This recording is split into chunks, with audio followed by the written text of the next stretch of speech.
et avec Jürgen qui va nous inviter quelques nouveautés. Bonjour à tous. Chez Intrafin, on vient de rentrer deux grands jeux pour Cannes. Le premier, c'est Terraforming Mars Ares Expedition et le deuxième, c'est Golem. Terraforming Mars, je crois que tout le monde le connaît déjà, mais celui-ci, c'est pas une extension, c'est vraiment un jeu séparé et un jeu de cartes. L'avantage de ce jeu-là, c'est que la durée est beaucoup plus courte. Je dirais que c'est un mélange entre Terraforming Mars et Race for the Galaxy. Donc, il y a une fluidité. Et, j'ai pas encore rencontré quelqu'un qui n'a pas aimé quand il a joué. Golem, c'est le nouveau jeu de les créateurs de Barrage et de Tolkien. C'est un jeu qui est lieu dans Prague, dans le Moyen-Âge, et où on joue un rabbin qui, avec ses apprentis, fait des tâches dans la ville de Prague. Comment est-ce qu'ils vont le faire? On va construire son golem, l'améliorer, on va chercher de la connaissance et des artefacts pour rendre ça le plus efficace possible. Il y a un peu Austria dans le jeu, car il y a des billes qui vont déterminer la force de chaque action. Les couleurs sont en jeu aussi, donc beaucoup de choses à maintenir. Un vrai expert. Tout le monde qui a aimé Barrage, à mon avis, va aussi aimer Golem. C'est un jeu qui avait beaucoup bruité ici sur SM. Il y avait de très très bons échos. Ouais, tout le monde voulait l'acheter. Ça se retrouve dans les ventes. Pour l'instant, je suis pas mécontent avec les ventes, mais Terraforming Mars Ares est quand même beaucoup plus rapide que Golem. Les gens, à mon avis, veulent d'abord aussi le tester. Tout le monde à SM voulait le tester, mais j'avais pas encore le moyen de le faire. Maintenant, tout le monde qui l'a essayé est fan. Donc, je suis... Des jeux qu'on peut trouver facilement en boutique ou y a-t-il des ruptures? Non, facilement.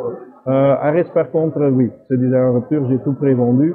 Barrage, je crois que j'ai encore pour 2 mois. Je suis en train de parler de reprint déjà, donc il devrait avoir une continuité. Mais ceci dit, Ares pour l'instant, c'est Frix qui fait la production, donc j'attends leur écho pour savoir quand je peux le faire. Et dans les projets, prototypes, il y a des choses que vous faites tester cette année? Oui, donc on a une alliance, si vous voulez, avec Aurora Games. Eux, ils ont produit leur jeu hybride, un jeu phénoménal situé en ancienne Grèce. Vous jouez des dieux et vous essayez de devenir le dieu le plus fort. Et vous allez dans les différentes locations comme... Ça sera disponible quand? Ils ont produit les plastiques maintenant, ils doivent encore faire les papiers, puis ça doit trouver un bateau. Donc c'est toujours difficile à vraiment... Allez, mes derniers bateaux ont pris un retard d'1 mois, comme il y a beaucoup de congestion dans les différents ports. Donc c'est difficile d'assurer. On va toujours vous tenir au courant sur notre Facebook. Il y a environ quel prix le jeu? Ça va être 75 € autour des gens. Et quand ils ont vraiment fait un effort de diminuer le coût, comme c'est leur premier jeu, pour avoir un éclat. Mais je crois que tout le monde serait d'accord quand vous voyez le matériel et le jeu, que c'est un jeu à 100 € normalement. Ouais. Donc profitez-en, je dirais. C'est leur premier jeu et je crois que c'est vraiment un jeu de tonnerre, quoi. Et c'est pas seulement parce que j'ai gagné. Est-ce qu'il y a autre chose? Est-ce qu'il y a d'autres événements ou d'autres... On a des autres projets qui sont en route, mais je n'ai pas encore exactement des dates. On travaille ensemble avec Ludus Magnus pour créer DVD et Impera, leur nouveau jeu. On va aussi travailler ensemble pour la Cross Restauration. Je suis en train de traduire, allez, pas moi, mais mon équipe Meeple Rose est en train de traduire Chronicles de Drunagor, qui est un jeu Dungeon Crawler, et très bien coté sur Board Game Geek, 8.4 je crois, donc à mon avis quelque chose à voir. Beaucoup de choses à traduire par contre, c'est 300 pages, donc je n'ose pas dire quand. Puis j'ai Darkness Falls qui est dans la dernière relecture, ce qui est l'extension pour Sword and Sorcery, attendue à mon avis.